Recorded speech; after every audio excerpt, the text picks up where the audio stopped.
Tel un souffle nouveau, je suis l'étoile brillante du matin, dit le Seigneur. Je suis venu comme une lumière dans le monde, afin que quiconque croise en moi ne demeure pas dans l'obscurité. Que les ténèbres s'enfuient, que la lumineuse présence du Seigneur éclaire nos cœurs. Voici le jour du salut. Et vous qui êtes là, mes frères et sœurs en Christ, ainsi que ceux qui nous suivent à travers les réseaux sociaux, vous qui êtes là pour adorer la lumière, la vraie lumière que tout homme vivant dans ce monde doit rechercher.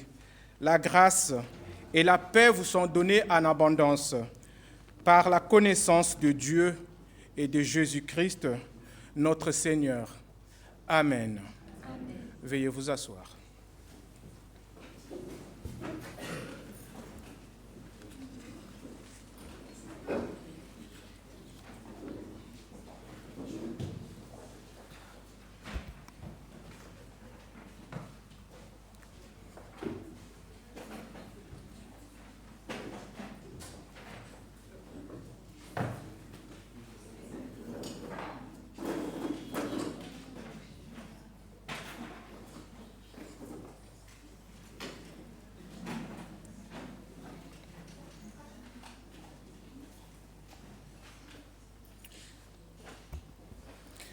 Bienvenue à tous pour ce culte de ce dimanche.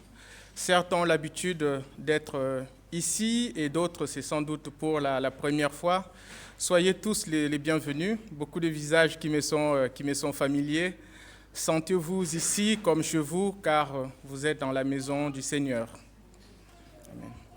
Frères et sœurs en Christ, il nous arrive parfois dans notre vie d'être dans des situations d'attente impatiente. Par exemple, quand nous attendons un être cher que nous espérons revoir et que nous espérons qu'il nous apporte quelques bonnes nouvelles. Et nous sommes très, très impatients de l'accueillir. Mais dans ces circonstances, je pense que ça nous arrive tous, nous ne nous préoccupons pas seulement de ce qu'il va nous apporter, mais ce qui nous préoccupe le plus, c'est comment nous allons faire pour le recevoir. On se préoccupe, on se prend la tête, on réfléchit pour qu'il soit bien accueilli. Et j'ai pris cette anecdote parce que nous sommes dans cette période d'attente. La période de l'Avent dans laquelle nous sommes entrés depuis dimanche passé nous met justement dans cette situation d'attente. L'attente de nous voir nous réjouir dans le Seigneur, parce que le Seigneur vient rejoindre son peuple. Attente parce qu'il frappe. Il frappe à notre porte, ne demandant qu'à entrer dans nos vies pour le faire fleurir. Et si, lorsque nous sommes dans des situations d'attente, on se préoccupe sans doute de bien accueillir son ami, son parent. On veut parfois anticiper ses goûts pour qu'il mange ce qu'il apprécie. Le Seigneur ne demande qu'une chose, c'est que nos cœurs soient prêts, que nos cœurs soient purs, que nous lui ouvrons nos cœurs afin qu'il entre et le fasse frémir. Ainsi, dans cette attente impatiente, nous allons, comme la tradition le veut, allumer la deuxième bougie de la couronne. Est-ce qu'il y a un enfant? Bon, un adulte pour le verre.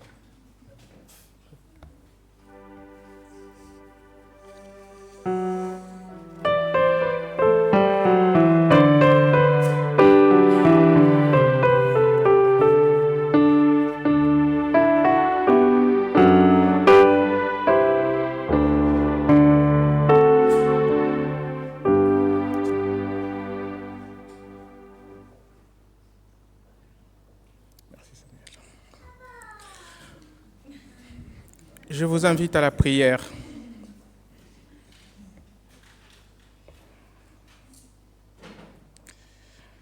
Jésus, avec toi, chaque jour de notre vie, nous voulons espérer encore. Nous te rendons grâce pour tout le moment que nous avons traversé au cours de l'année qui s'achève bientôt, les bons comme les plus difficiles.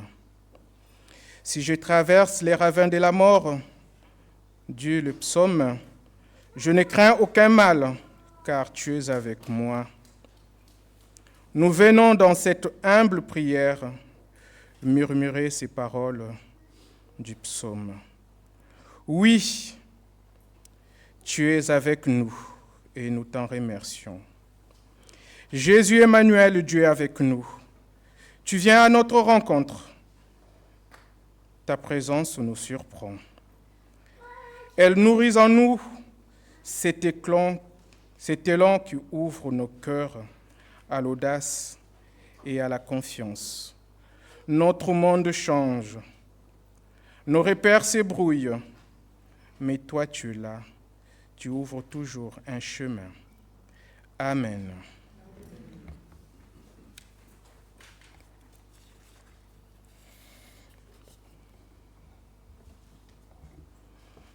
La parole biblique que j'ai choisie ce matin en guise de louange est dans le psaume 126 et nous allons le lire au nom du Seigneur.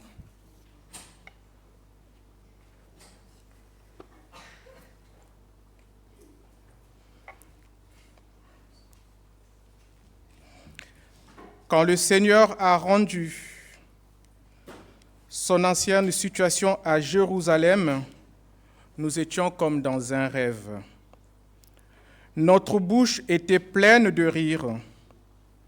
Nous poussions des cris de joie.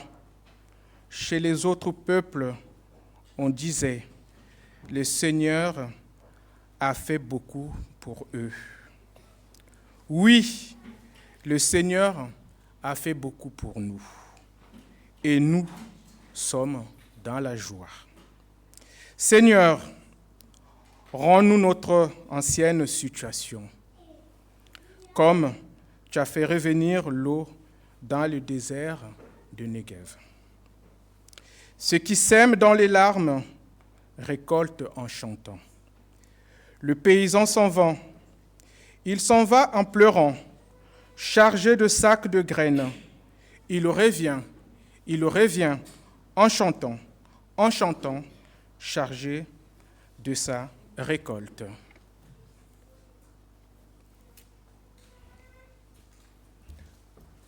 Comme des pèlerins sur cette terre, notre route est parsemée de joie et de larmes. Mais le Seigneur a fait de grandes choses pour nous. Il nous a restaurés dans sa grâce et c'est un sujet de joie. Mais en même temps, le voyage n'est pas terminé, frères et sœurs en Christ. Nous avons besoin que le Seigneur nous restaure et nous restaure encore. Voilà pourquoi je vous invitais tout à l'heure à être dans une situation d'attente. Nous attendons une joie encore meilleure. Alors, bien-aimés en Christ, mes frères et sœurs, soyons patients, mais aussi soyons persévérants. Amen.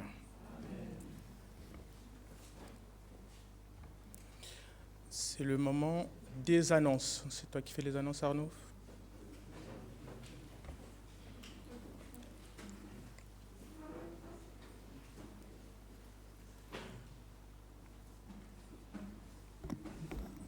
Merci Dominique. Alors pour cet après-midi, donc il y a beaucoup de monde aussi parce qu'on va avoir des présentations juste après. Je crois qu'il y a un petit bref apéritif tout de suite à l'issue du temps de culte. Mais la journée se poursuit. Alors pour la famille, vous allez aller prendre quelque chose entre vous. Mais ceux qui veulent, ici à l'église, c'est possible d'assister au partage biblique. C'est à 14h. Marie-Christine, elle est en train d'arriver. Elle est en train de se garer, c'est un peu compliqué. Et il y a aussi le groupe de louanges qui a son atelier qui permet de répéter les chants pour la semaine prochaine, pour la maraude, pour le culte fête de l'Avent, et puis aussi pour voilà, des nouvelles personnes qui ont envie de venir, de découvrir le groupe de louanges, etc. Donc n'hésitez pas, c'est à 14h également. La semaine prochaine, comme tous les mardis, à 14h, on a le groupe de prière. Jeudi, on a un culte en semaine. Le culte du dimanche, souvent, il est un petit peu bruyant, et donc des fois, ça peut être utile d'avoir un culte plus calme. Donc on a un culte en semaine à 10h du matin, et qui est suivi d'un repas. On a mangé en tas des super lasagnes, une super raclette. Lasagne raclette à un seul repas, je peux vous dire que c'était la fiesta. Et puis après, il y avait du gâteau, il y avait des glaces, des bûches. On est sortis. Je ne sais même pas comment vous avez réussi à faire le groupe du ménage du jeudi après-midi, tellement on était... j'arrive pas à perdre le poids depuis jeudi. Et l'après-midi de jeudi prochain, on va préparer des colis pour la maraude chantante et ambulante qui aura lieu samedi de la semaine prochaine, samedi 14 à 10h30. On invite tous ceux qui ont envie de joindre le groupe de louanges. On se donne rendez-vous ici à 10h30. Et à partir de 11h, on commence à déambuler dans le centre-ville de Mantes avec des chants de Noël et puis donc des petits colis qu'on prépare jeudi prochain l'après-midi pour remettre notamment aux personnes qui sont en précarité, qui vivent dans la rue ou qui ont quelques difficultés ou simplement les gens que le Seigneur nous met à cœur. Donc on aura des Bibles, on aura des colis qu'on distribuera donc samedi de la semaine prochaine. Rendez-vous à 10h30. Je regarde vers Patricia. La semaine prochaine, le groupe ménage, c'est samedi après-midi, si j'ai bien noté. C'est samedi matin. La semaine prochaine, c'est samedi matin. Donc, pendant qu'il y en a qui partent à la maraude, d'autres font le ménage ici. Et je regarde vers Alphonse. Il y a le groupe de prière des soignants. Normalement, c'est le 21 décembre, mais c'est en discussion si ça ne sera pas la semaine prochaine. Donc, si vous êtes soignant, que vous n'êtes pas dans le groupe de prière des soignants, allez voir Alphonse, il vous en parle, il vous donnera les informations. Alphonse, du coup, comme Hani n'est pas là, tu vois, hop, tu te retrouves co-responsable d'un coup. Tu as gagné du jalon, tu as gagné du grade. La semaine prochaine, dimanche de la semaine prochaine, ça va être un culte particulièrement festif, puisque là, quand je me suis retourné en groupe de louanges, on a un culte dit participatif. Habituellement, au culte, votre participation à un grand nombre de personnes de l'Assemblée, c'est votre prière intérieure, c'est le fait de vous joindre dans la communion avec la prière qui est portée par l'animateur liturgique, là, par Dominique, de chanter avec le groupe de louanges. Mais la semaine prochaine, on vous propose un pas de plus, ça veut dire d'offrir une prestation devant les autres. Donc il y en a qui m'ont dit, ouais, nous on va faire un chant, je sais qu'il y a un chant en lingala, je sais qu'il y a un chant en évé en mina, il y a un chant, une danse en malgache, il y a des trucs en français aussi, il y a des scénettes, des contes, il y en a pour tout le monde. Et en fait, l'idée, c'est aussi de dire, peut-être que vous ne vous sentez pas trop à l'aise normalement de prendre la parole devant une assemblée, et là, on y va, on est tranquille. C'est le Seigneur qui est au contrôle et le Seigneur, il veut vous utiliser pour pouvoir offrir comme ça à la fois une prestation à sa gloire, mais pour pouvoir encourager des frères et des sœurs. Donc, et même si vous êtes là depuis pas très longtemps, vous êtes le bienvenu. Il faut juste me le signaler pour qu'on essaye de coordonner un petit peu toute la liturgie. Donc la date limite pour se signaler, c'est jeudi de la semaine prochaine. À Noël, la vigile de Noël, elle a lieu à 19h, donc le 24 décembre à 19h. C'est comme aujourd'hui, en général, c'est un culte qui est un petit peu plein. Notre temple, il n'est pas très grand, donc il est vite plein. Si vous avez besoin de vous garer, pour la vigile de Noël, je vous conseille d'arriver vraiment à 18h30, pas plus tard, après sinon vous n'arrivez pas à vous garer.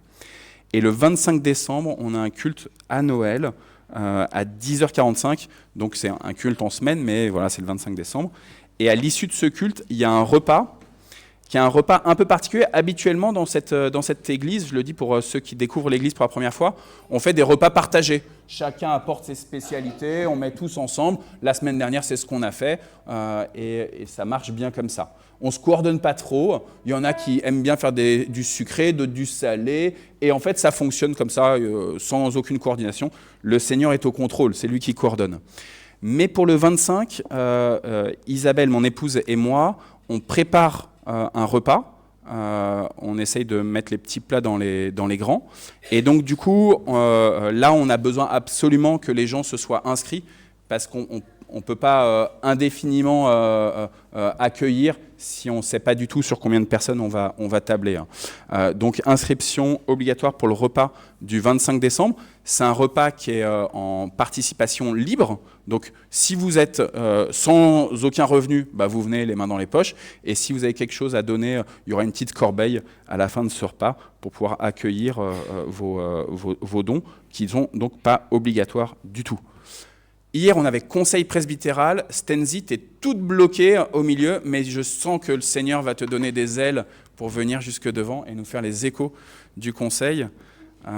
Et je crois qu'il y a vraiment beaucoup de monde aujourd'hui, donc il y a un truc à annoncer.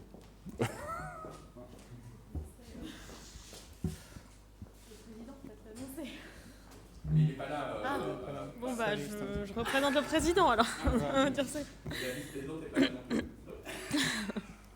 Bonjour à tous, merci pour votre présence. Donc voilà, je vais vous faire part de ce qui a été évoqué hier au Conseil presbytéral. Donc nous avons eu un premier temps de méditation qui a été proposé par Sonia, qui nous a parlé de la paix, donc qui surpasse toute intelligence. Il est vrai que parfois on peut être submergé par nos émotions qui font partie de la vie. Et dans ce cadre-là, on est amené à rechercher la paix donc de Dieu. Et Sonia nous a parlé de diverses manières de rechercher la paix donc, de Dieu à travers notamment la prière, la méditation, l'ouverture aux autres aussi, savoir comprendre l'autre, le servir, mais aussi la confiance et l'acte de foi qu'on doit produire pour pouvoir être en recherche de la paix de Dieu. Puis nous avons eu un temps de partage sur l'état d'avancement donc des travaux qui sont opérés dans les différentes commissions du temple, notamment la commission donc, communication dans un premier temps. Nous avons une réflexion sur les affichages, les panneaux d'affichage que vous voyez à l'entrée de l'église, donc, qui sont à renouveler régulièrement en fonction de l'actualité pour pouvoir donner une bonne image aussi de l'église à l'extérieur de celle-ci. Puis nous avons fait un point sur la commission finance avec un point de situation à fin novembre des comptes. Donc il s'avère qu'on a un taux de réalisation au niveau des recettes de 70%, donc c'est positif, et un excédent de 800 €.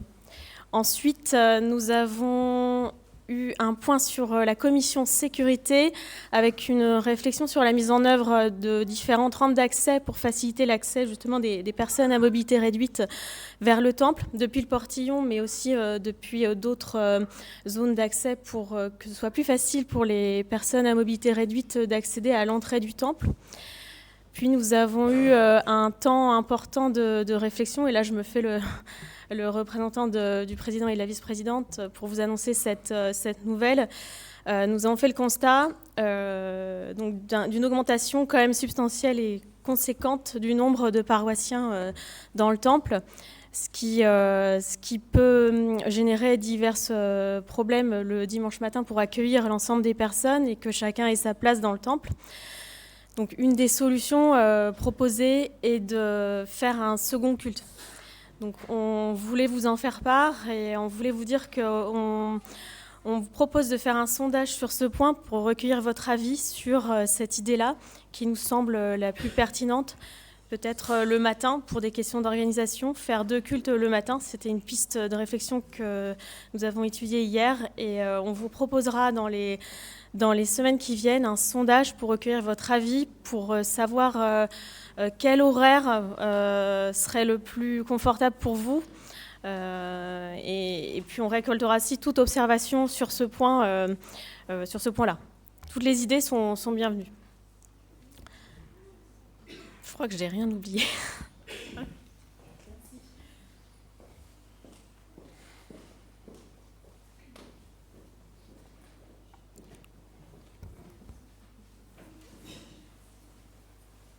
Je me permets juste de compléter, puisque nous arrivons bientôt à la fin de l'année civile et nous sommes en train d'actualiser la liste des membres de l'association. Donc, pour faire partie de l'association, vous êtes tous effectivement, faites tous partie de la communauté, mais néanmoins, pour être dans l'association et pouvoir avoir une voix délibérative au niveau des votes lorsque nous organisons l'Assemblée générale, il va falloir que vous vous inscriviez sur la liste. Voilà pourquoi nous avons à votre disposition les listes qui sont là. Si vous souhaitez faire partie de l'association, ou si vous ne l'avez pas encore fait, en tout cas, vous avez une liste qui est à disposition. Et si vous souhaitez de plus amples informations, nous nous tenons à votre disposition. Et c'est le moment de l'offrande. Il me faut 2 volontaires, s'il vous plaît.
Nous allons prier pour nos offrandes.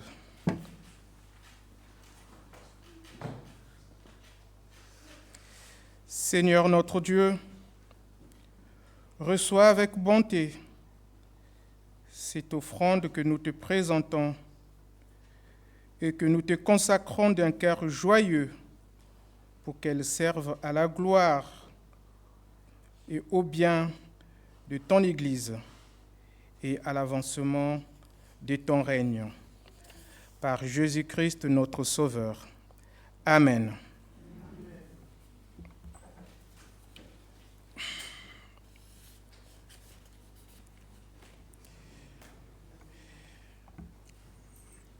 Écoutons, chers frères et sœurs en Christ, les exhortations que Paul nous adresse de la part de Dieu.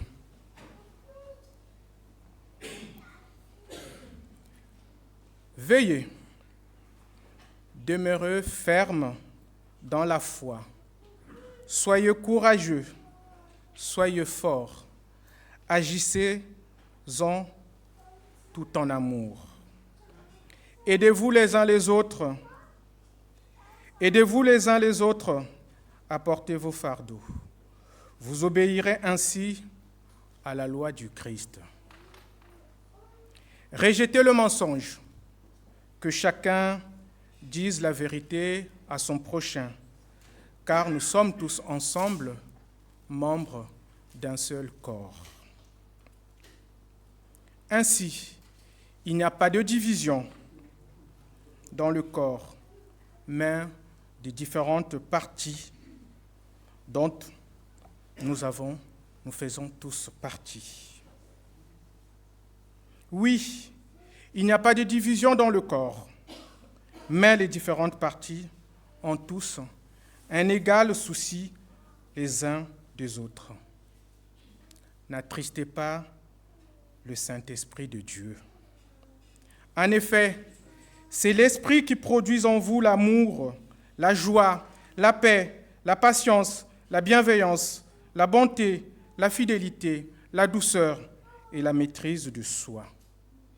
Soyez bons et ayez plein d'amour les uns pour les autres. Frères et sœurs en Christ, le Seigneur nous appelle à l'amour du prochain. Pardonnez-vous réciproquement comme Dieu nous a pardonné dans le Christ. Et l'amour de Dieu nous invite à la repentance.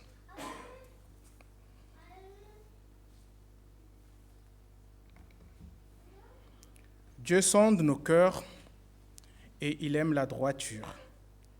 Il vient au-devant de ceux qui marchent dans ses voies et se souviennent de lui.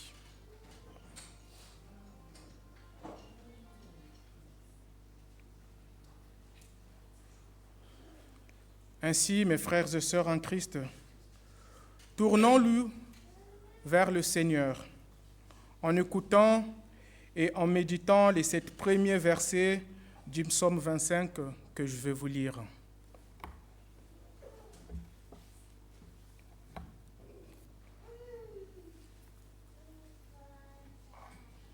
Nous lisons au nom du Seigneur.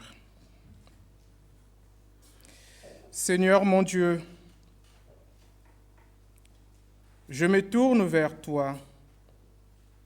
J'ai confiance en toi. Ne me laisse pas couvert de honte.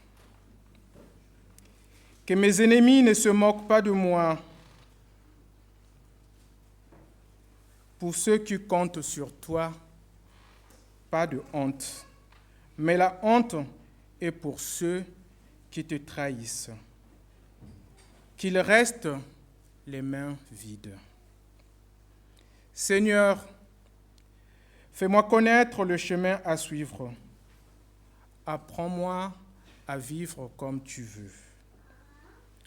Conduis-moi sur le chemin de la vérité. Enseigne-moi, car tu es le Dieu qui me sauve. Et je compte sur toi tous les jours. Seigneur, souviens-toi de ta détresse, de ta tendresse et de ton amour, car il existe depuis toujours. Seigneur, oublie les fautes de ma jeunesse et mes péchés. Mais à cause de ton amour, Seigneur, souviens-toi de moi, toi qui es bon. Amen.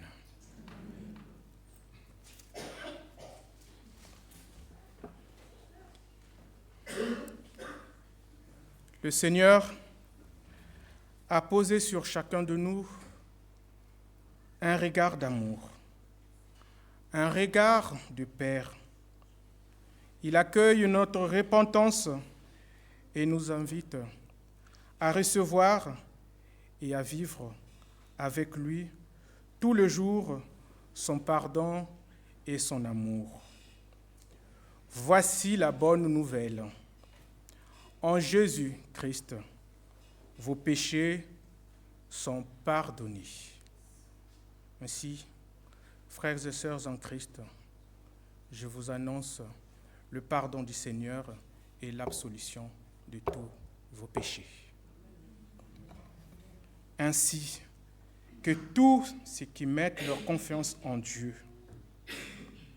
accueillent ce pardon avec joie. Et dans cette joie de celui qui vient de nous pardonner, dans cette joie de celui qui vient de tout oublier, nous allons nous lever pour le magnifier, pour le glorifier et pour chanter sa louange.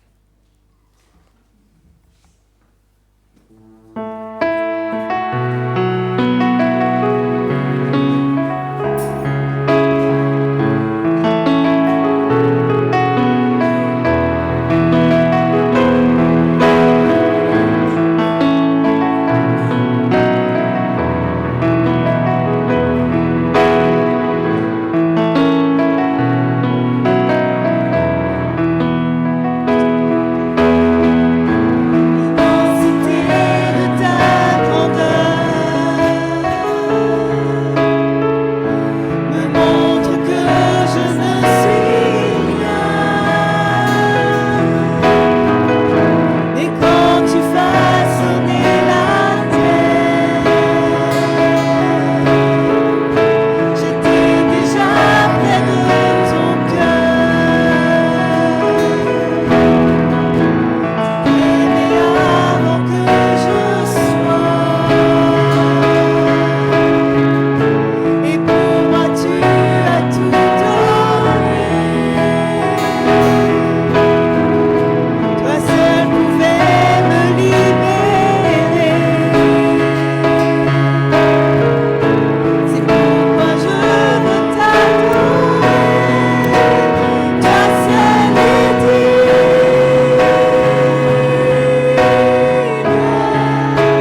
s'asseoir.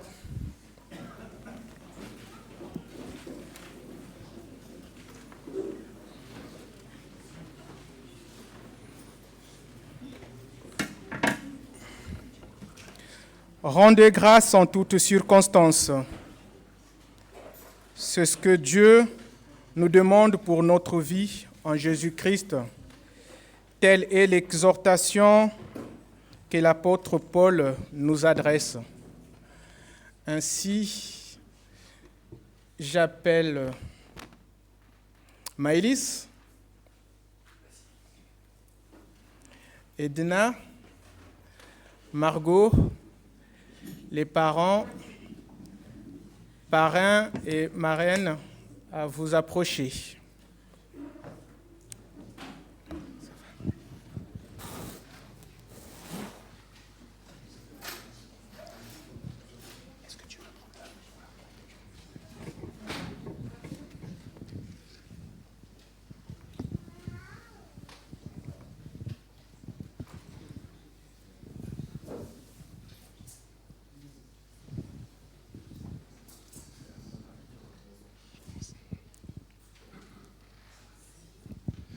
Bonjour à tous et à toutes, merci pour votre présence.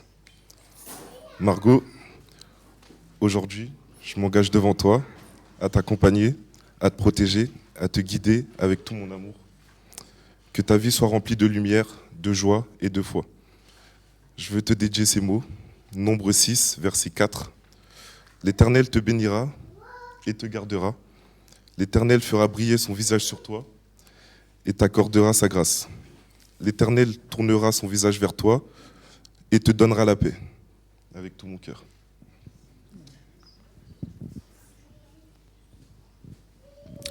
Alors on avait ce verset biblique là, que le parrain de Margot vient d'offrir.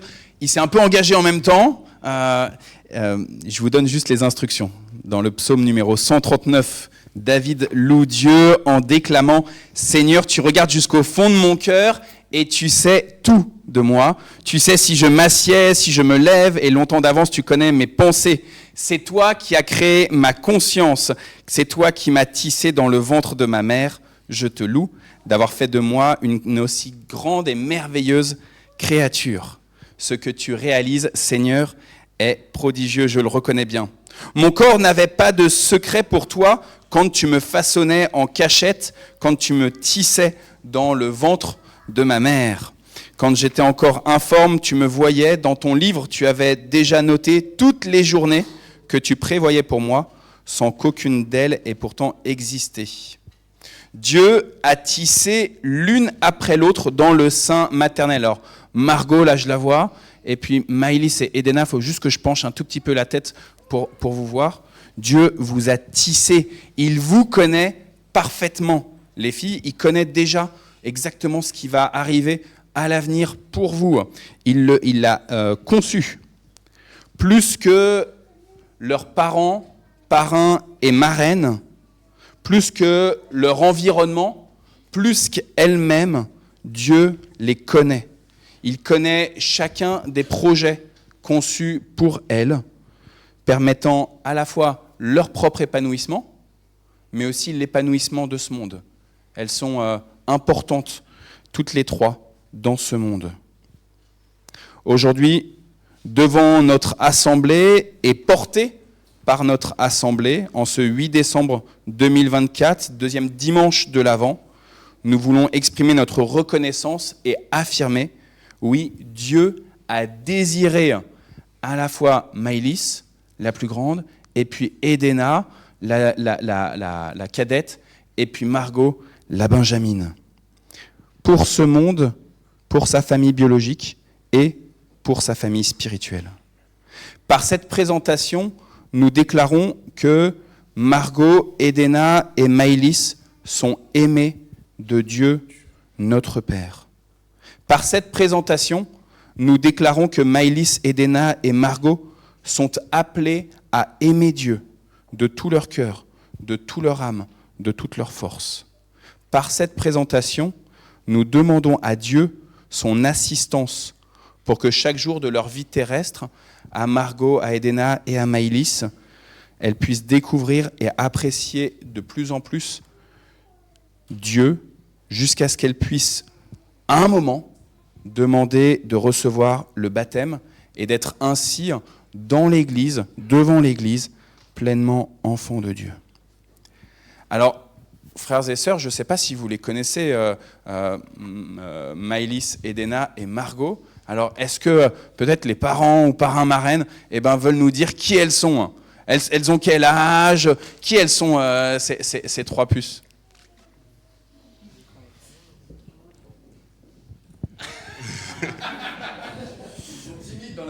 Le parrain va le faire.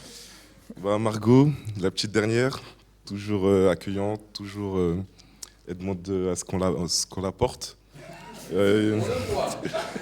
Une boule de joie, franchement, un plaisir en tant que parrain, oncle, et voilà. Bon, excusez-moi, je suis un peu timide. Les filles, que dire? C'est des filles qui apportent beaucoup de joie et de bonheur. C'est vrai que c'est des petites puces. Edna, elle est un peu capricieuse, un peu, je dirais pas timide, mais vraiment très très capricieuse.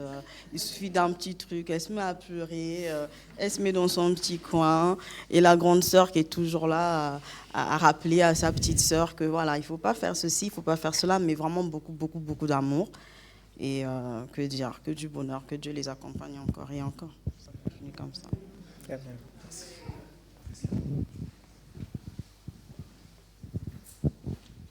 On fait la confession de foi. On fait la confession de foi. Oui.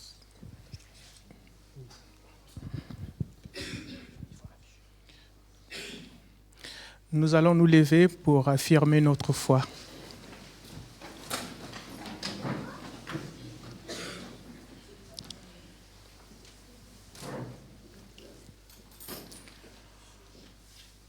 Je crois en Dieu, le Père Tout-Puissant, Créateur du ciel et de la terre.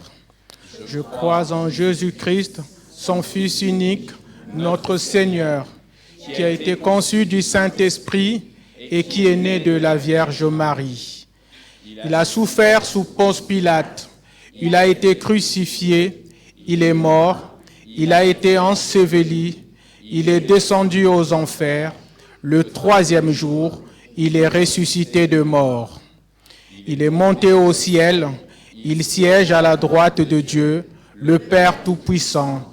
De là, il reviendra pour juger les vivants et les morts.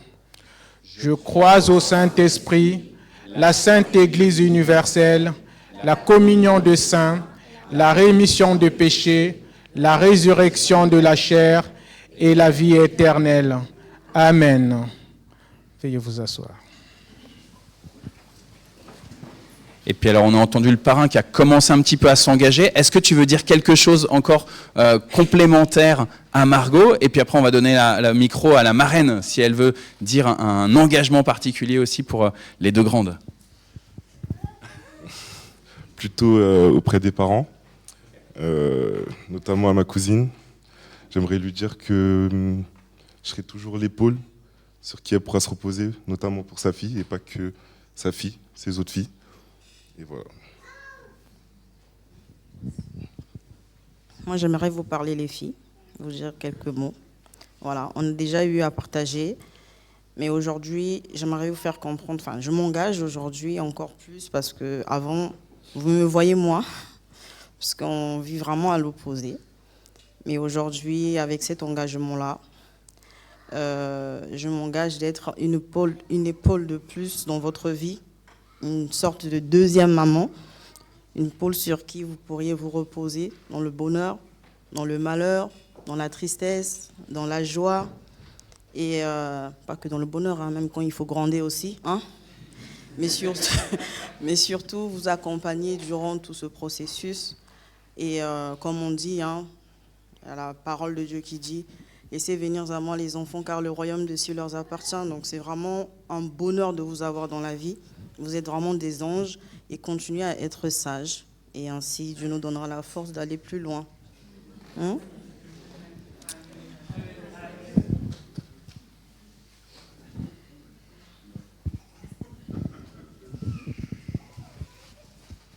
juste avant, hier, j'ai eu un petit temps d'entretien avec Edena et avec Maëlys, et on a parlé justement de la question de la sagesse l'une envers l'autre. Et je crois que Dieu, il nous aide à avoir de la joie les uns avec les autres, les filles, mais aussi à nous pardonner quand on se fait des petites chamailleries. Et Dieu va être votre soutien dans votre quotidien, j'en suis sûr, de sœurs et de grandes sœurs aussi pour Margot. Il y a Patricia qui veut le micro, c'est ça? Ah bah viens Patricia. Tu peux le dire d'ici, mais après ceux qui sont sur Facebook, ils t'entendent pas.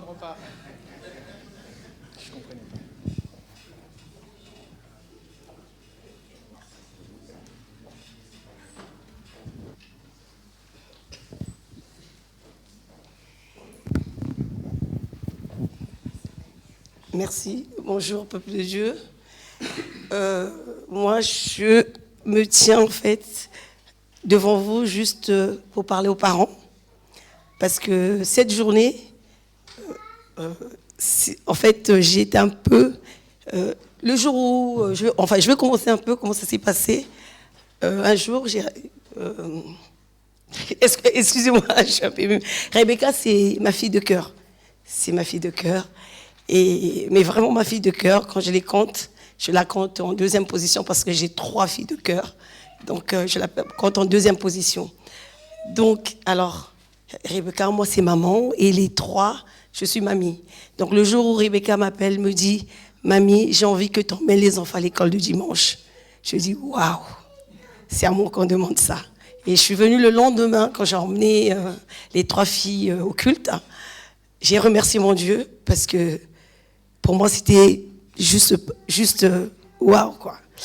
Et donc, en commençant à parler, et après, elle me dit, maman, j'aimerais bien qu'on bénisse les enfants et que je les apporte devant Dieu pour remercier mon Dieu pour tout ce qu'il a fait pour moi. Et moi, je dis, ok, c'est encore plus fort. Je dis, ok. Et donc, je viens voir le pasteur et je lui dis, Rebecca n'avait pas fait la démarche d'emmener devant Dieu le cadeau qu'elle a reçu de Dieu. Et là, elle me demande de le faire. Qu'est-ce qu'on fait? Et le pasteur me dit tout simplement, c'est vrai que nous, on ne baptise pas les enfants, parce que pour Rebecca, c'était baptisé. Mais bon, c'est plutôt bénir. Donc, on a bien expliqué à Rebecca ce que c'était. Donc, merci pour ça. Merci, pasteur. Et maintenant, je veux m'adresser à vous, les parents. Déjà à toi, papa. Rebecca, c'est ma fille. Et les 3, ce sont mes petits-enfants. Alors, s'il vous plaît, c'est pas moi qui passe le plus de temps avec eux, mais emmenez-les sur la route du Seigneur. Apprenez-leur à prier, apprenez-leur, parce que ce sont, à part ce que j'ai remarqué, mais ce sont des enfants qui sont, je pense, qui ont un QI à peu près, voilà. Donc, s'il te plaît, mon beau, emmène les enfants sur la route de Dieu. Et maman, merci de m'avoir donné l'opportunité d'initier cette démarche. Mais je te demande à toi aussi, vraiment, de t'impliquer dans voilà. Tu sais ce que le Seigneur a fait pour toi. Donc, je veux dire qu'elle sort d'un cancer. Donc, c'est pour ça aussi, ça a été aussi l'une des raisons. Et je demande que le Seigneur l'accompagne et qu'elle accompagne ses 3 enfants sur ce que je veux qu'elle soit. Parce que moi-même aussi, je suis la bonté même, l'amour personnifié. Je sais pourquoi. Donc, Tu es pleine du Seigneur. Le pasteur, c'est lui qui m'a suivi pendant mon désert. Donc, il connaît un peu pourquoi je dis ça. Donc, merci. Moi, je remercie mon Dieu pour tout ça. Amen. Pour moi, je trouve que la famille...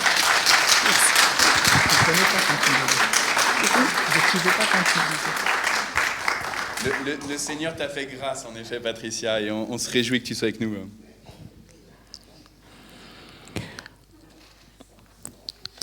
Chers et frères de la communauté protestante Le Mantes-la-Jolie, chers amis et familles de Maëlys, Edna et Margot, nous venons de vous présenter ces 3 filles. Vous aurez à les aimer comme vous êtes appelés à vous aimer. Acceptez-vous ce défi? Et si c'est le cas, dites oui et que Dieu nous vienne en aide.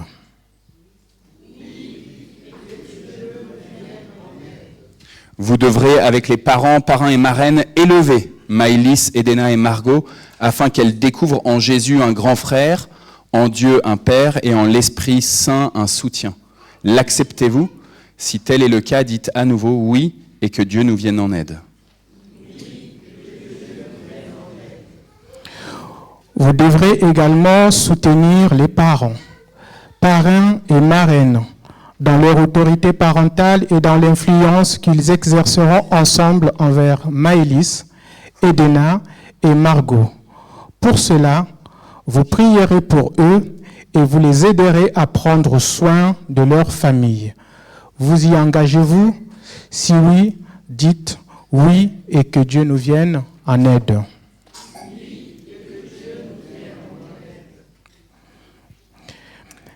On va prier avec Dominique. Peut-être, Dominique, on se met devant elle, devant les trois filles, si ça te va. Oui. Même si on est de dos par rapport à l'Assemblée.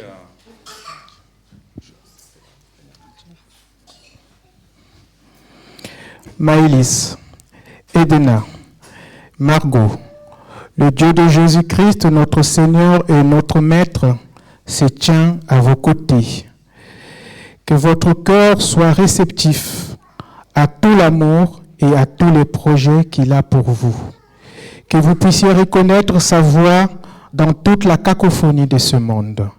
Que votre âme aspire à grandir en lui et par lui. Que votre esprit vous offre des opportunités de faire croître le royaume de notre Père en vous souciant de ceux qui, autour de vous, seront fragilisés. Soyez bénis au nom du Père, du Fils et du Saint-Esprit. Amen.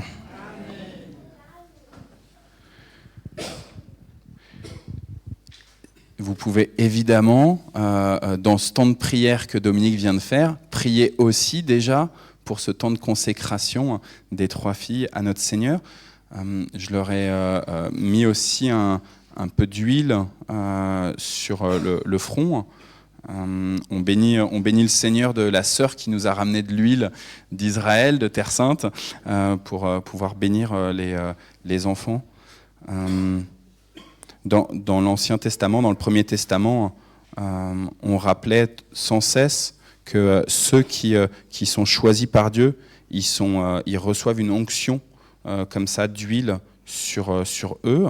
Et à tel point que, les filles, quand on dit qu'on attend un Messie, le Messie, c'est celui qui justement va avoir de l'huile sur lui, comme vous venez d'avoir. Donc là, vous êtes appelés à porter Jésus, et c'est pour ça que vous allez faire la démarche pour aller vers le baptême, pour recevoir Jésus dans votre cœur. D'accord ?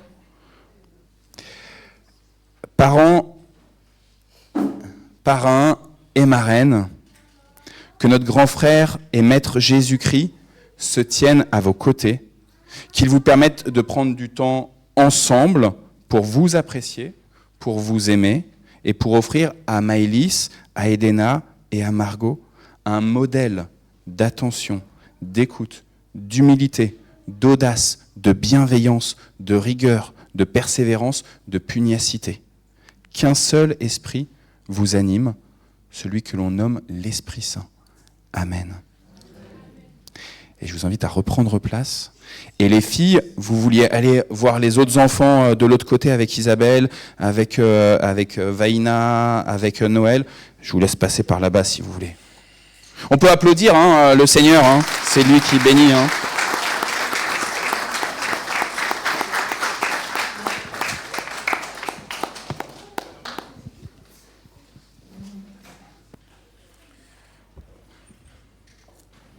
Et dans cette joie, nous allons nous lever et chanter.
Veuillez vous asseoir.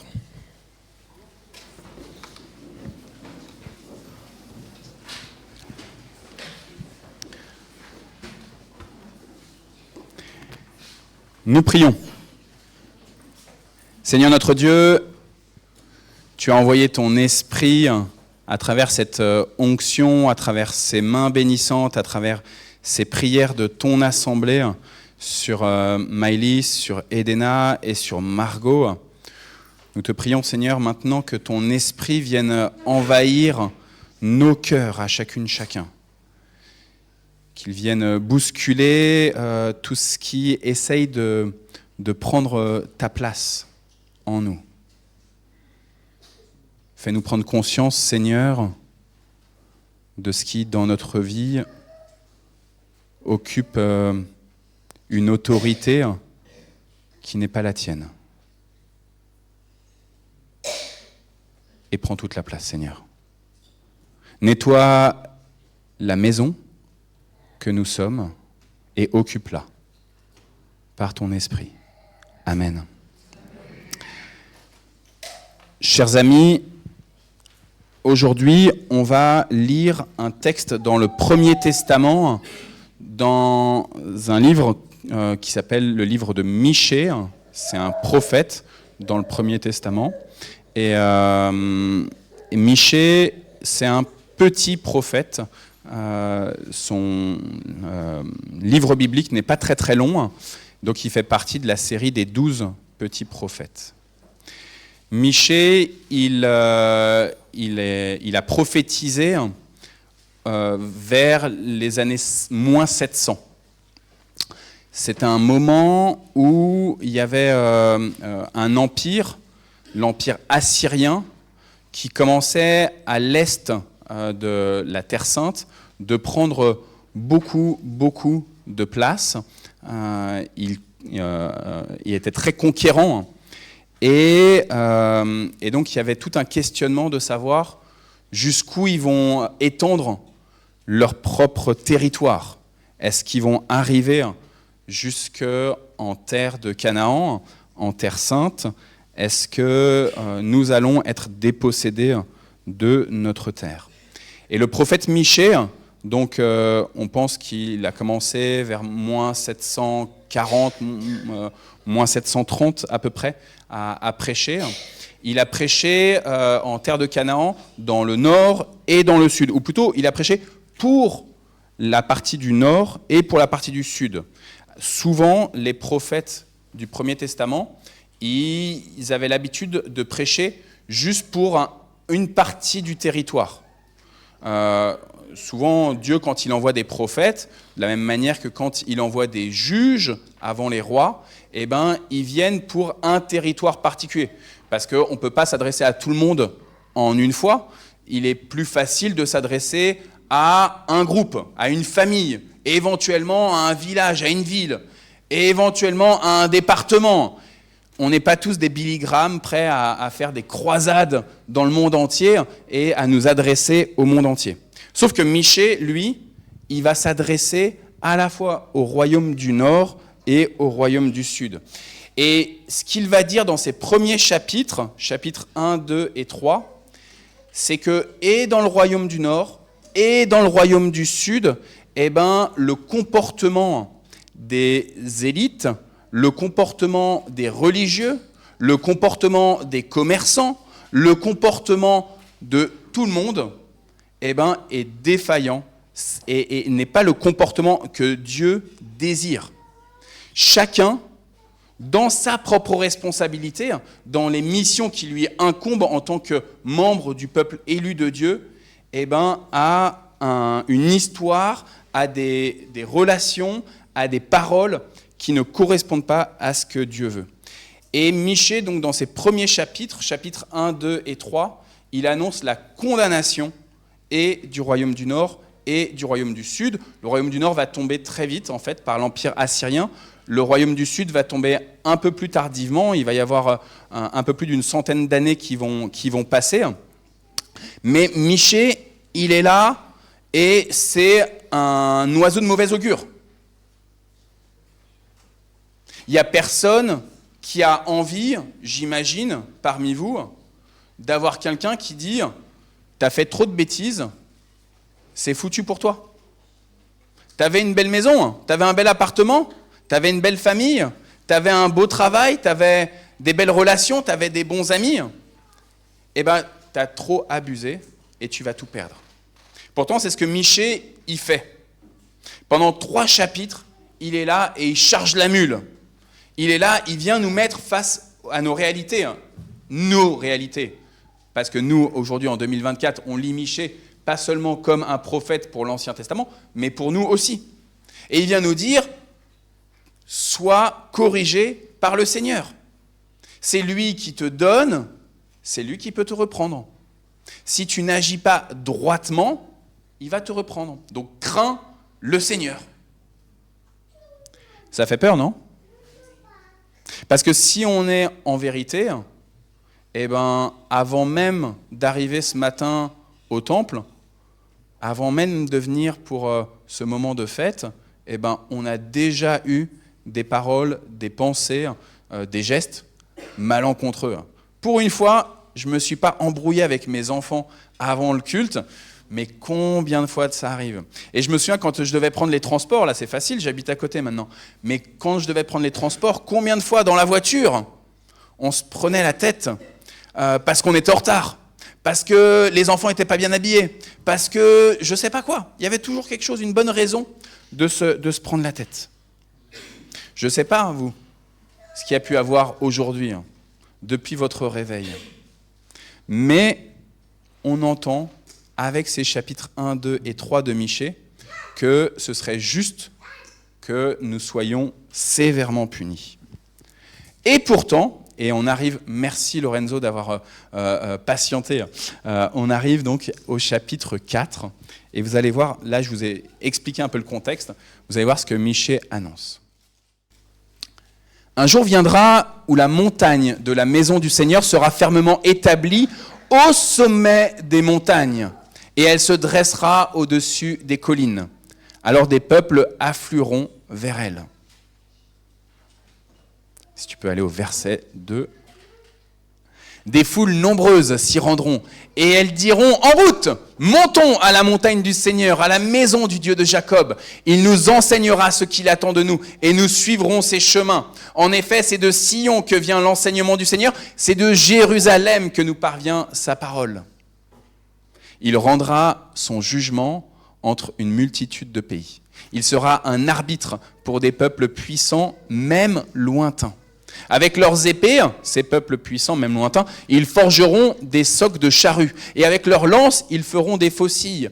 En effet, on ne lèvera plus l'épée, un pays contre l'autre. On ne s'exercera plus à la guerre. Chacun cultivera en paix sa vigne et ses figuiers sans que personne l'inquiète. C'est le Seigneur de l'univers lui-même qui parle. Les autres peuples vivent en accord avec leur Dieu, alors que nous voulons vivre en accord avec le Seigneur notre Dieu pour toujours. Un jour viendra, affirme le Seigneur, où je recueillerai ceux qui sont blessés, où je ramènerai ceux qui sont en exil et que j'ai maltraités.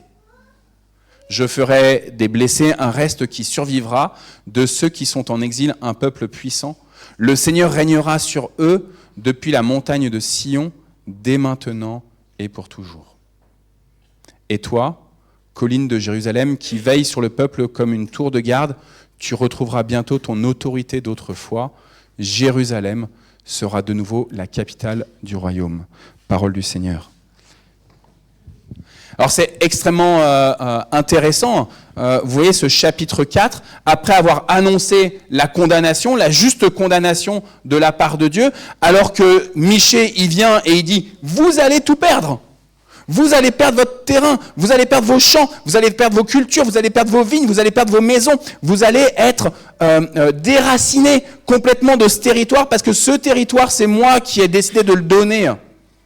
Et votre comportement n'était pas digne du territoire que je vous ai donné. Et donc vous allez être déracinés. Et alors que Michée, il vient vraiment, je vous ai dit tout à l'heure, de charger la mule, de rajouter et rajouter et rajouter, arrive ce chapitre 4, où il nous dit, pourtant, un moment où une multitude de peuples va venir jusqu'à Jérusalem, jusqu'à cette montagne de Sion. En moins 700, les gens, ils ont peur de ce royaume assyrien. Et ils savent qu'il y a des multitudes de peuples, en tout cas de l'Est, qui va venir, non pas comme un Messie, on attend toujours que le Messie arrive à l'Est, là non pas comme un Messie, mais comme des gens qui vont nous faire du mal. Et donc les gens, ils ont peur de ça. Ils craignent vraiment ce qui va se passer. Je ne sais pas si nous, on craint aujourd'hui ce qu'il y a à l'Est. Qu'est-ce qui va se passer pour l'année 2025 avec ce qui arrive de l'Est? Comment est-ce qu'on peut entendre un jugement, comme dans Michée 1, 2 et 3, de ce qui arrive de l'Est?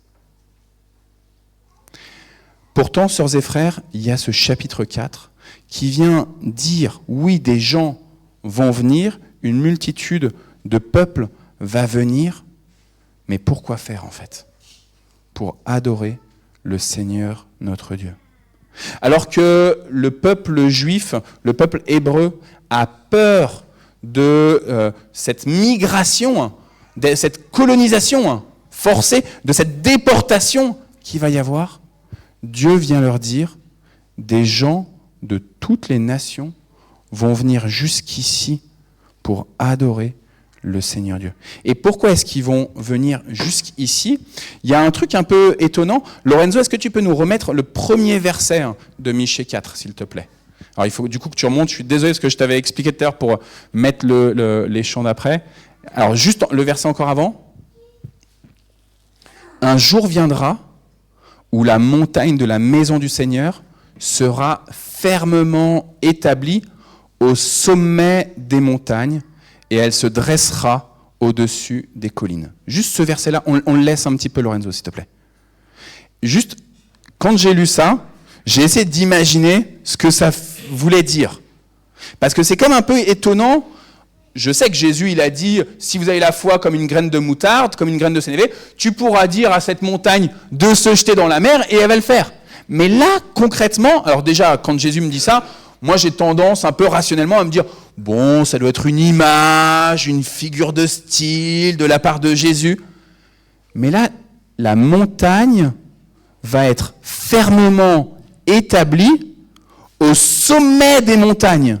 Donc là, concrètement, Michée nous dit, la montagne, elle va il va y avoir un glissement de terrain qui fait qu'elle va remonter et elle va être au-dessus des montagnes. Alors, évidemment, il faut essayer de comprendre ce que ça veut dire derrière.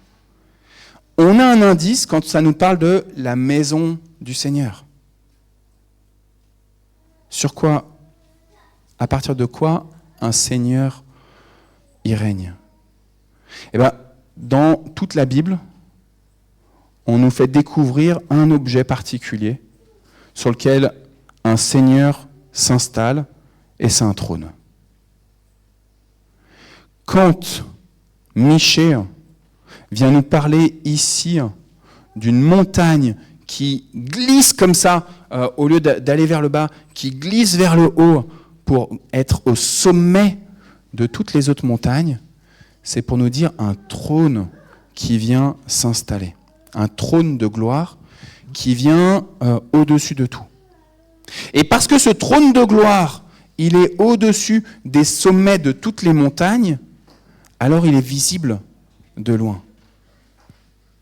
Il y a une légende qui raconte que de la Lune, on voit la grande muraille de Chine. C'est une légende, c'est faux. Les scientifiques sérieux ont affirmé que de là-haut, on ne voyait pas la grande muraille de Chine. Et pourtant, quel bel ouvrage! Si ce n'est pas une de nos merveilles d'aujourd'hui, en dehors des gratte-ciel qu'il y a en Arabie Saoudite et je ne sais où encore, c'est quand même une belle œuvre humaine. Mais de la Lune, nous ne pouvons pas voir la grande muraille de Chine. De la terre, nous promet Michée, nous allons voir ce trône au sommet de toutes les montagnes. Et alors, quand il y a ce trône de gloire qui est au-dessus de tous les sommets, eh ben, ça ne peut que nous obliger à nous rendre là où il est installé. C'est ce que Michée nous dit. N'ayez crainte de ces envahisseurs, ils viennent parce qu'il y aura le trône de gloire du Seigneur. N'ayez crainte de toutes ces migrations qu'il peut y avoir, même de ceux qui viennent avec des armes, parce qu'ils viennent pour adorer, parce que le trône du Seigneur est là, installé. Chers amis, je vous ai parlé de ce qui est à l'Est, mais en fait, au plus proche de vous, il y a des choses qui font peur. Le fait que notre gouvernement, là, il a été forcé à la démission, le fait qu'on ne sache pas de quoi on va se nourrir, quel impôt on va payer, quel salaire on va recevoir, etc., dans quelques semaines, quelques mois, on peut se réjouir de ce que le gouvernement tombe, on peut aussi être effrayé, frères et sœurs, de ce qui va se passer. On est dans un espèce de saut dans le vide. Mais Dieu dit à Michée, et il nous le dit à nous, le moment viendra où mon trône va être là, au-dessus de tous les sommets.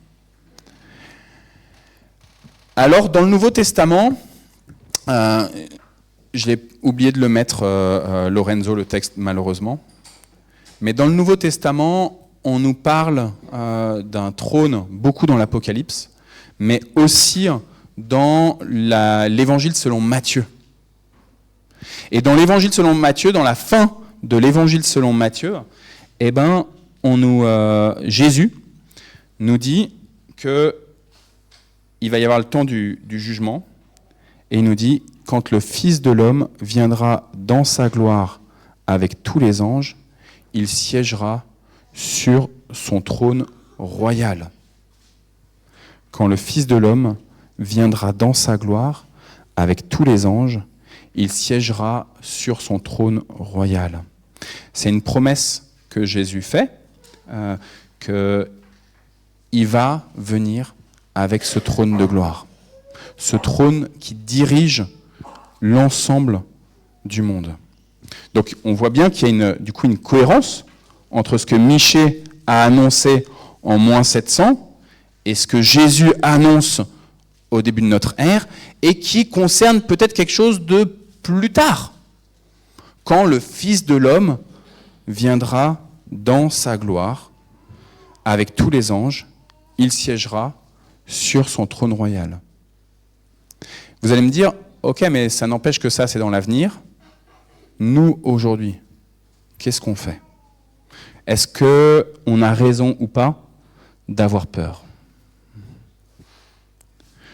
Au début de ce même évangile selon Matthieu, au chapitre 4, Philippe, je sais que tu aimes bien le chapitre 4 de Matthieu, on a eu des discussions ensemble sur ce chapitre 4. Jésus est conduit dans le désert par l'Esprit pour y être mis à l'épreuve par le diable. Jésus il va jeûner pendant un certain temps, et au bout de ce temps, 40 jours et 40 nuits, eh ben, le diable vient le tenter. C'est intéressant que pendant 40 jours, 40 nuits, on ne nous dit pas que le diable tente Jésus. Donc il va pousser dans le désert par l'Esprit Saint pour être tenté par le diable, pour voir c'est qui est le plus fort. Et en fait, pendant 40 jours, à part avoir faim, avoir le ventre qui gargouille de plus en plus, il ne se passe pas grand-chose. Sauf que c'est quand il est au plus faible, quand il est le plus affamé, que le diable vient.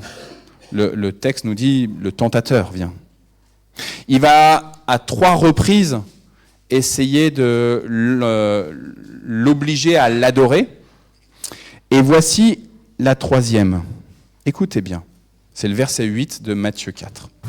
Le diable emmène encore Jésus sur une très haute montagne. Il est au sommet presque, hein. Au sommet des montagnes, le diable. Il est là et il voit tout ce qui se passe du sommet de la très haute montagne. Il lui montre tous les royaumes du monde et toute leur splendeur. Je ne sais pas si la montagne sur laquelle le diable fait monter Jésus là dans ce désert, elle va jusqu'à la lune et si du coup il voit la grande muraille de Chine. En tout cas, il voit toutes les splendeurs. Et le diable dit, je te donnerai tout cela si tu te prosternes devant moi pour m'adorer. Alors Jésus lui dit, va-t'en, Satan, car l'Écriture déclare, adore le Seigneur ton Dieu, ne rends de culte qu'à lui seul. Et à ce moment-là seulement, le diable le laissa, et des anges vinrent auprès de Jésus, et ils le servaient. Vous voyez, à la fin de l'évangile selon Matthieu, Jésus nous dit, quand le Fils de l'homme viendra dans sa gloire, avec les anges, il s'assiera sur son trône de gloire. Ce trône qui fait que tous les peuples viendront pour l'adorer. Et ils viendront envahir le territoire, ils viendront pour dire, oui, il est le Christ, il est le Seigneur, il est le Sauveur, en lui et en lui seul est reconnues les autorités, les souverainetés, en lui et lui seul la louange. Et pourtant, dès le moment de la tentation dans le désert, on a un peu plus que les prémices de cette autorité du Christ. Christ qui vient et qui, avec les anges là, il quitte le diable. Il dit non, je ne vais pas m'agenouiller devant toi. Non, je ne veux pas plier le genou devant l'idole que tu es. Je crois que je plierai le genou que devant le Seigneur, notre Dieu, parce que c'est un Dieu jaloux. Il est tard, les amis, et je pense que vous avez faim, comme si vous aviez fait 40 jours de jeûne. Donc, j'entends des ventres qui gargouillent. C'est pas vous, les filles, ça va. C'est au fond, là-bas.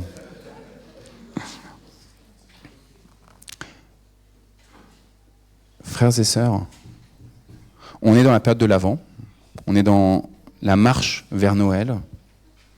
C'est un moment d'introspection particulier, de repentance aussi, pour se questionner. C'était pour nous réveiller, Cécé, merci beaucoup. C'est un temps pour se questionner de notre rapport soumission ou insoumission à Dieu. Soumission à d'autres autorités qu'à celle du Seigneur notre Dieu. Aujourd'hui, Dieu vient vous dire, avec Michée 1, 2 et 3, oui, je sais. Je sais que tu es bien faible. Je sais que ce matin, tu n'as encore malheureusement pas assuré autant que j'aurais voulu. Tu as élevé la voix dans mon temple et pourtant, tes pensées, tes paroles, tes actes, je les avais en horreur parce que tu as trop abusé. Oui, avec Michée 1, 2 et 3, Dieu vous dit, nous dit à chacun, me dit, normalement, mon juste jugement, c'est ta mort. Mais aujourd'hui, dans cette marche vers Noël, Dieu nous dit, je vais établir mon trône sur la montagne. Et tous les peuples viendront m'adorer. Des gens du Congo viendront à Mantes-la-Jolie pour m'adorer. Et puis peut-être que des gens iront à Madagascar. Là, les Malgaches, vous êtes en minorité aujourd'hui. Habituellement, je crois qu'il y a plus de Malgaches quand même dans ce temple. Mais là, les Congolais, ils sont montés en puissance. Et alors les Togolais, je suis désolé, mais heureusement il y a Nathalie, tu vois, ouf, ça va. Et les Blancs, les Français blancs, je dis rien. Le Seigneur, il veut régner sur vos vies. Le Seigneur, il va régner sur vos vies. Et il vous enjoint pendant ce temps de l'Avent à lui faire de la place. Faites place sur vos sentiers. Rendez droit vos routes pour qu'il puisse, dans sa toute seigneurie, vous apporter le salut. À vous qui espérez, qui attendez, qui avez besoin de la bonne et juste nourriture. Que celui qui a des oreilles pour entendre, qu'il entende la parole donnée à l'Église. Amen.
Veuillez vous asseoir.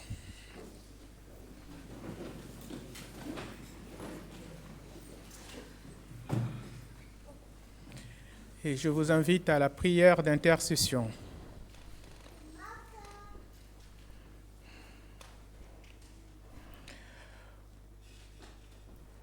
Ô Père éternel, tu nous appelles à cette période de l'année pour nous souvenir du don ineffable que tu as fait en Jésus-Christ. Remplis nos cœurs d'une reconnaissance profonde à la pensée de ton amour, ton immense amour vers nous, pauvres pécheurs. Seigneur Jésus, Nous étions dans les ténèbres et dans l'ombre de la mort, et tu nous as donné la lumière, la force, la paix et la joie. Là où le péché avait abondé, ta grâce a surabondé. Nous nous réjouissons devant toi de ce que tu as visité et racheté ton peuple. Devant toi, Seigneur, nous pensons à tous ceux qui souffrent, quelle que soit l'origine de leur souffrance. Nous pensons à ceux qui sont en souci pour leur situation. Nous pensons à ceux qui traversent des périodes difficiles. Nous pensons à ceux qui sortent des épreuves difficiles, des épreuves de maladie, de deuil, de chômage. Nous implorons, ô Dieu, les bénédictions pour tous nos frères et sœurs qui sont en souci pour leur situation. Donne succès à ce qui s'est fait pour l'avancement de ton règne. Seigneur, regarde en ta miséricorde la France, notre pays et tous ses dirigeants.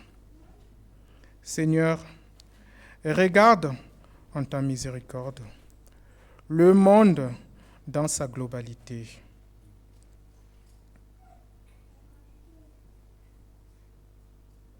Père céleste, que ton règne vienne, qu'il vienne pour la paix et le salut du monde, qu'il vienne pour ta gloire, qu'il vienne pour que la terre se réjouisse.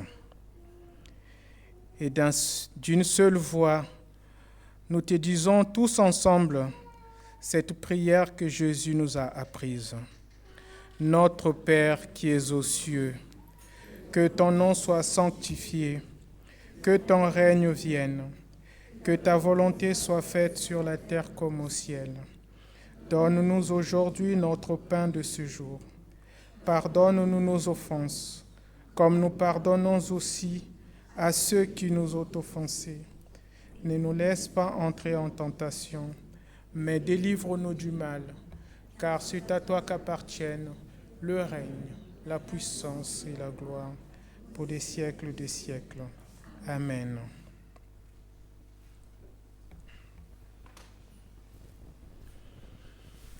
Nous arrivons au terme, effectivement, le temps avance très vite.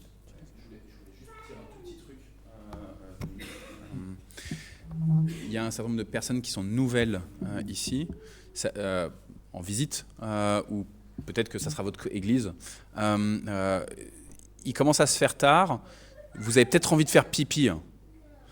Pour faire pipi, il faudra prendre cette porte-là. Et en fait, juste après cette porte-là, il y a les salles paroissiales, et c'est là-bas qu'on va prendre un petit verre juste après pour entourer toute la famille. Voilà. Si vous avez besoin d'avoir des informations sur comment fonctionne l'Église, alors tout à l'heure Patricia est venue, vous l'avez vue devant, elle était à la porte. Il y a aussi Lange, est-ce que tu veux juste bien te lever s'il te plaît? Lange, elle vous a accueilli tout à l'heure, elle s'est occupée aussi de ramener des chaises, etc. Vous pouvez la voir, elle s'occupe de l'accueil, elle connaît le fonctionnement de l'Église, vous pouvez lui parler. Je vous rappelle, Marie-Christine, si tu veux juste te lever, parce que du coup, tu es en train de te garer, tu as galéré pour te garer. Et donc, voilà, Marie-Christine, elle gère le partage biblique qui est à 14h tout à l'heure. Donc, on se retrouve là-bas dans les salles paroissiales pour le partage biblique à 14h. Si vous avez envie de découvrir le groupe de louanges, où est là, si tu veux juste te lever, Sandra, pour que elles sont les responsables du groupe de louanges, vous pouvez vous adresser à elles. Vous pouvez remercier Dominique pour la conduite du culte. Et vous pouvez remercier aussi, parce que c'est sa toute première fois, Lorenzo. Est-ce que tu veux juste bien te lever? Tu as assuré, Lorenzo. Et même s'il y avait Patrick et Nicolas à côté de toi, ils n'avaient quasiment pas besoin d'intervenir. Tu as géré comme un as. Donc, merci beaucoup. Et vivement toutes les prochaines fois où Thomas il va te mettre maintenant dans son groupe des projectionnistes, quoi. Et nous allons nous lever pour recevoir la bénédiction.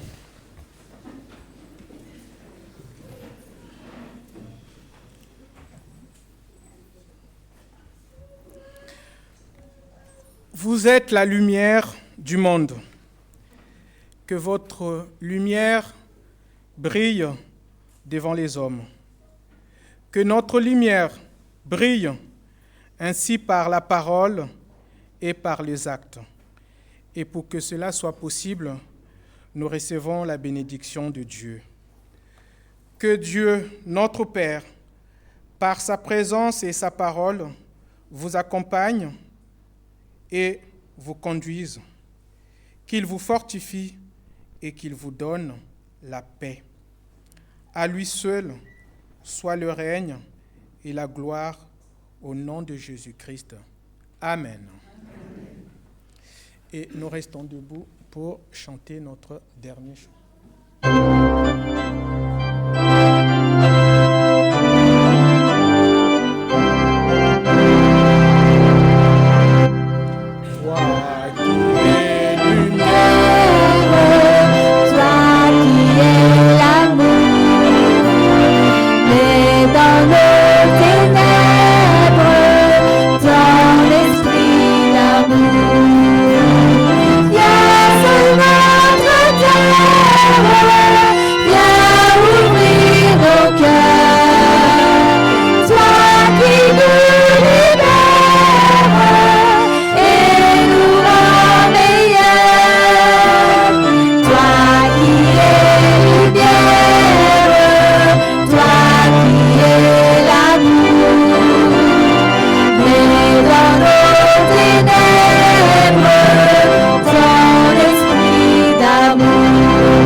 Bon dimanche à tous. Bon dimanche à tous.